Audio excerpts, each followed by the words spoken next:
Are you seeking the Lord and yearn to hear his voice with greater clarity? Do you desire to be the kingdom servant and representative that will bring glory to his name? Or perhaps you would like to share with other powerful vessels of honor by means of networking throughout the body of Christ and this region? Hello, my name is Valerie Foye, and I welcome you to Preaching Women.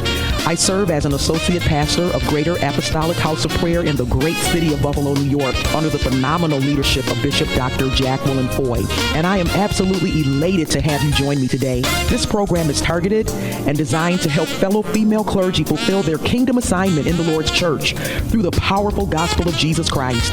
As Paul declared, I am not ashamed of the gospel, for it is the power of God unto salvation to everyone that believes. My prayer is that you will be blessed and enjoy the program today.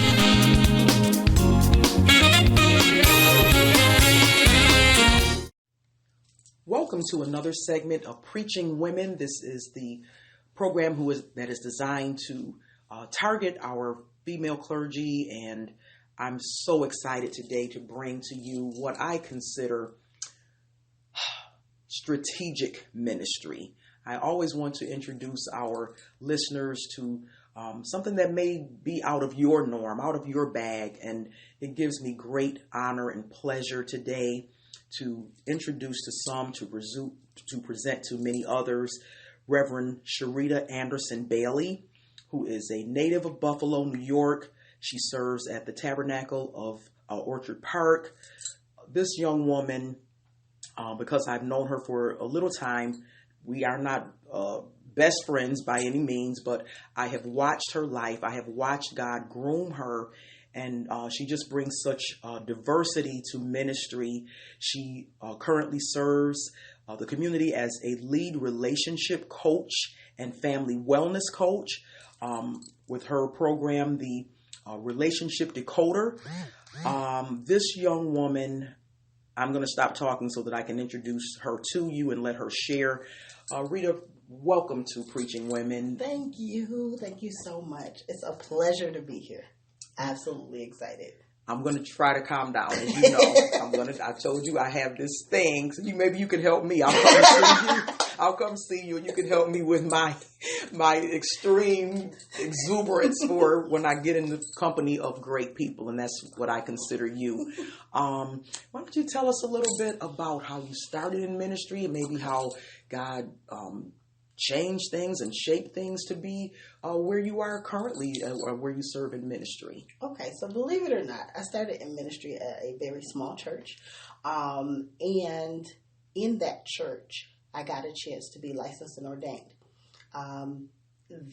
What most people don't realize is that in that church, I got a first-hand glimpse of what it looked like to do ministry from the ground up. And so all of the burdens that go along with that and all of the taxations mentally and emotionally that go along with that, I had a front row seat to. So that shaped ministry for me.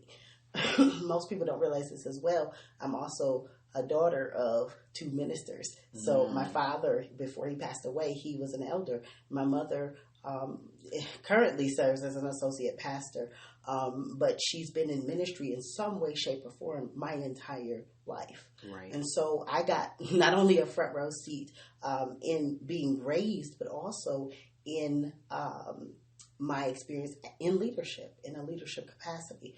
That shapes how I do ministry. That shapes really the vein or the heartbeat of the ministry that I strive to have.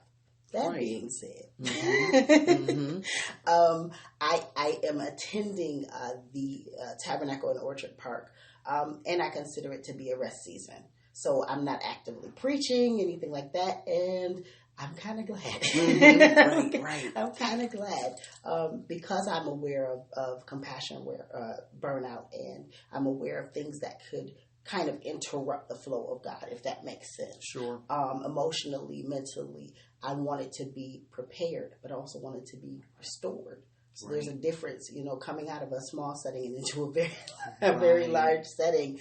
I was like, Lord, I just want to break. I just want to sit down. I've been doing church my whole life, literally. I've been everything from the first choir to the usher board to now leadership. And so I'm like, I just want to go to church. Right. I just want to go to church. And people still call me to preach outside of that arena. But my home church, I'm sitting, Right. I'm being fed and ministered to, and that sometimes needs to happen in ministry, but I won't go there right now. Well, I think you really touched on something, because as women, we do it all. Yeah. We challenge ourselves, I think, to, maybe to a fault. We're doing this. We have our hand in that. We want to wear many hats. Yeah, we're doing everything, and maybe sometimes even to our own detriment. Absolutely. So as you being a licensed, you're basically a life coach, you're a relationship coach. And something stuck out with me in that, because we are the church. Yep. People are the church. Yeah. And there's so much that we need. We need so much healing ourselves. Exactly. We reach out to people. That's our role in ministry. Ministry is service. But we need help. Yes. So you've taken that step to better yourself so that you can help others. Absolutely. That's also during the time that I was being licensed and ordained. I was in school for my degree, my master's, which is marriage and family therapy. And so I took on that role because I said, you know what? I go to church, been in church a long time, but there's nothing that looks like what should be happening, at least from my perspective. And I told you, my family life as well as church life, I've seen people burn out. I've seen people quit and walk away from ministry. I've seen people lose their minds because of all of the hats and all of the things that I've seen it. So I said, you know what? In ministry, if I'm going to do it, guys, I need to be prepared, number one. And number two, I want to help out people that look like me doing it. It's not just the role of, and I'm glad you said the role of a woman. That's what this is about. But it's really, where do we stand in our souls, that mind, will, and emotions? That's not touched. We go to the spirit, but we don't go to the soul. Come on. And that's the type of ministry that I'm willing to embark on, and really willing to attack or approach. We don't see it, and now it's becoming such a trend in the church. Oh, we're doing this mental health thing, but they don't dig. There's no support afterwards. That's true. Not in most cases, there's no support afterward. We have this service and we talk about mental health, and then it just dies down. No. Good point. And the stigma, we got to go there. Yeah, and so one of the things that, and I'm gonna try not to preach on this on this right now. I know we don't have a lot of time, but this is the thing. This week, a pastor killed himself. Right. Jared Wilson. He died. He committed suicide. And in my world, it means he completed suicide. We don't say commit suicide anymore in the mental health community. He completed suicide, but was an advocate for people who he wanted to help with depression and suicidal ideation or suicidal thoughts. And it was something that was affecting him. So where do you go when you're the advocate and the client? Do you see what I'm saying? It's those are the type of things that I believe God called me specifically to. That, and like you said before, people in the church are people. We can't relate to one another. We got people doing cutoffs over here. I don't deal with that one for 25 years. But we serve in ministry. Yeah. You can't. How can you be effective if I just cut them off? I don't have to deal with them. So what do we do as your role in ministry? I want to help somebody today. Yeah.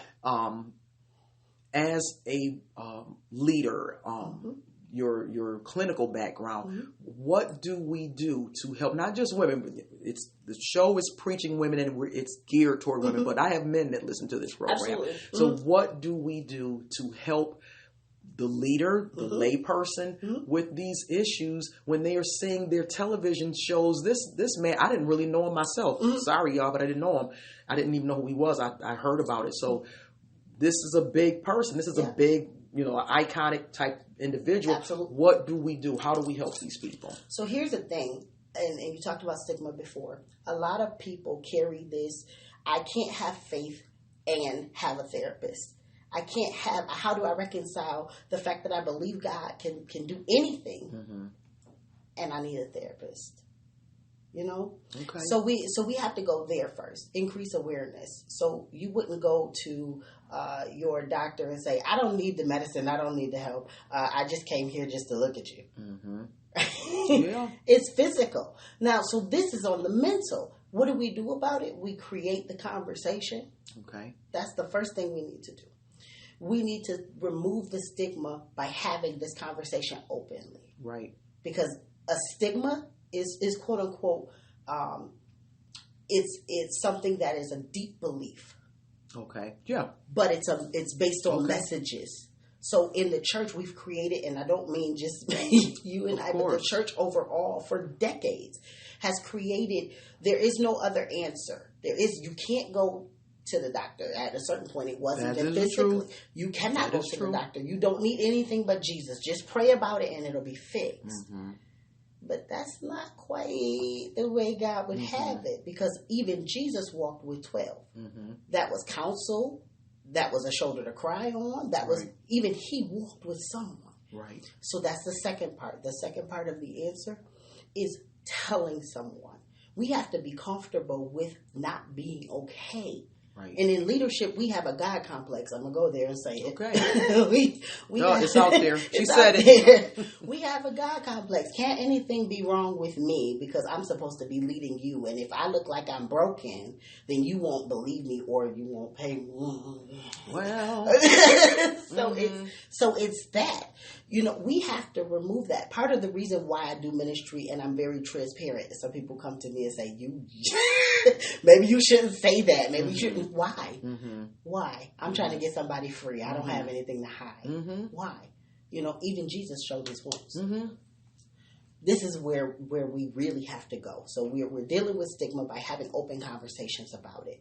We're learning to speak up for ourselves. Be your own advocate. If something is wrong or broken, there are places you can go. Hear me very clearly. There are places you can go. There are phone numbers you can call to get help. I have them. I'll list them at the end. Right. But there are places that you can go, and they're not all on the new agey, because I think that's sometimes the fear too, is what am I going to get if I reach out for help? Are we just going to be sitting alone? Is it going to be meditation to the extreme? Do I have to go into this deep, spooky spiritual place? No. Sometimes it's just I'm having a rough time with I'm separated, and in the other person who passed away, this was the case. He was separated from his family. He was struggling with the pressures of his job, and that's how he completed suicide. It was because he was under a lot of pressure. And if you're in leadership in the church, you're under a lot of pressure. Where do the leaders go? They need to know that they can go to therapists. Right. Period. Right. Period. And it's personal. First of all, therapy is confidential. Mm-hmm. So no one has to know that you're actually seeing a therapist, but that doesn't mean you don't go. You look, you ask someone who has been to therapy if they have a good reference for therapy. Sure. If you don't, you talk to your physician. They have someone usually that they can refer you to. There are answers. There are options. Right. So you pray and you go to therapy. Right. I hope you will join me next time for Preaching Women. If you enjoyed the broadcast and the information shared, why not contact me via email at pastorvfoye@gmail.com. If you would like to have me visit your church, contact Valerie Foye Ministries at 716-888-0132. You may also send correspondence to Preaching Women, P.O. Box 695, Buffalo, New York, 14231, or visit me on Facebook under Valerie Foye. I extend an enthusiastic invitation to you. Join Greater Apostolic House of Prayer, 1455 Fillmore Avenue, Buffalo, New York, for any and all of our worship services, starting with Christian education at 9:30 a.m. on Sundays, and our exuberant praise and heartfelt worship at 12 noon. Bible study is held on Tuesdays, beginning with prayer at 7:30 p.m. Join us on Friday for our Joy Night service at 7:45 p.m. We're the ministry that talks good about God. The servant leader is Bishop Dr. Jacqueline A. Foye. Preaching Women is an extension of this phenomenal ministry. I would like to inform you about Valerie Foye's remote notary services. I come to you for your notary needs for a nominal fee. This is ideal for homebound individuals who may not have access to banking services. It is recommended for notary needs after business hours and on weekends. Call 716-812-9912. Additionally, please feel free to share any upcoming events that you may be hosting or would like to have announced on the Preaching Women broadcast.